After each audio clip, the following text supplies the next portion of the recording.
Message de la Commission épiscopale Justice et Paix de la Conférence des évêques catholiques du Rwanda à l'occasion de la 32e commémoration du génocide perpétré contre les Tutsis en 1994. Béni soit le Dieu et Père de notre Seigneur Jésus-Christ, le Père des miséricordes et Dieu de tout réconfort, qui nous console dans toutes nos afflictions, afin que nous puissions consoler ceux qui sont dans quelque affliction par le réconfort dont nous sommes nous-mêmes réconfortés par Dieu.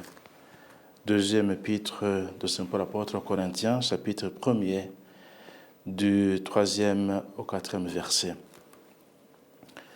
Chers frères et sœurs dans le Christ, que la grâce et la paix de la part de Dieu notre Père soient avec vous.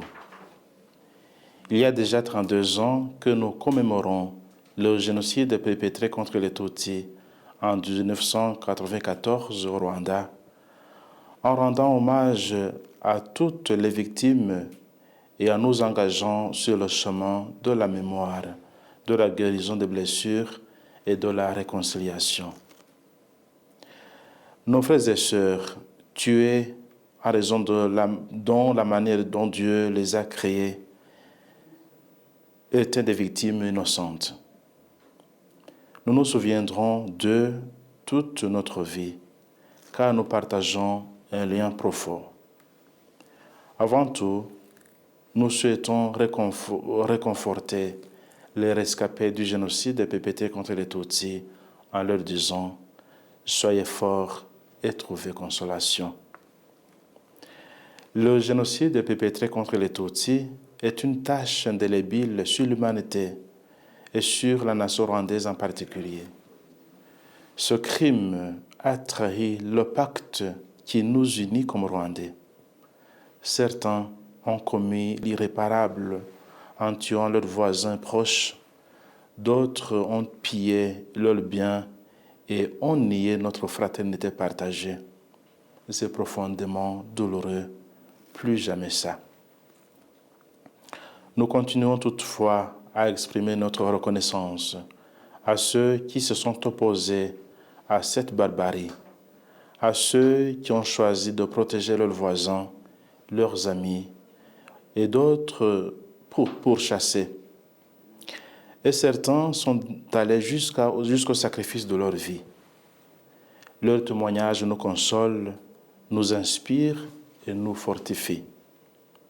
C'est un héritage précieux sur lequel nous devons tous nous appuyer afin que notre pays demeure un lieu de paix pour les générations futures. Faire mémoire de notre histoire douloureuse n'a pas pour but d'alimenter la haine ni la vengeance, mais de préserver la mémoire de ceux qui sont morts afin d'affirmer que la mort n'efface pas les liens profonds qui nous unissent. L'action de mémoire préserve la paix dans la société lorsqu'elle n'est pas considérée comme affaire de quelques-uns. L'action de Kwibuka nous concerne tous et n'appartient pas seulement aux survivants du génocide contre les Tutsis. C'est notre responsabilité collective en tant que Rwandais. L'évangile de Jésus-Christ nous appelle à nous réjouir avec ceux qui se réjouissent et à pleurer avec ceux qui pleurent. Épître de Saint Paul apôtre Romains, chapitre 12, verset 15. L'amour que nous tenons de notre Seigneur Jésus-Christ nous enseigne à haïr le mal et à nous attacher au bien. Romains 12, 9. C'est pourquoi nous exhortons la communauté chrétienne à être une source de réconfort par ses paroles et ses actes, puisant sa force en Jésus-Christ qui nous console dans nos épreuves. C'est le temps de faire silence dans notre cœur pour méditer sur les blessures encore présentes et décider de manifester envers nos prochains le visage de l'amour de Dieu. Nous avons le devoir de dénoncer ceux qui nient ou relativisent le génocide contre les Tutsis ou qui adhèrent encore à son idéologie.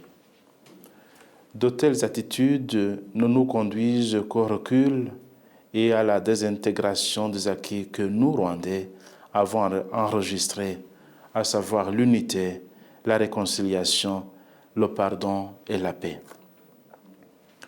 En tant que chrétiens, nous sommes parmi les premiers appelés à préserver ces valeurs.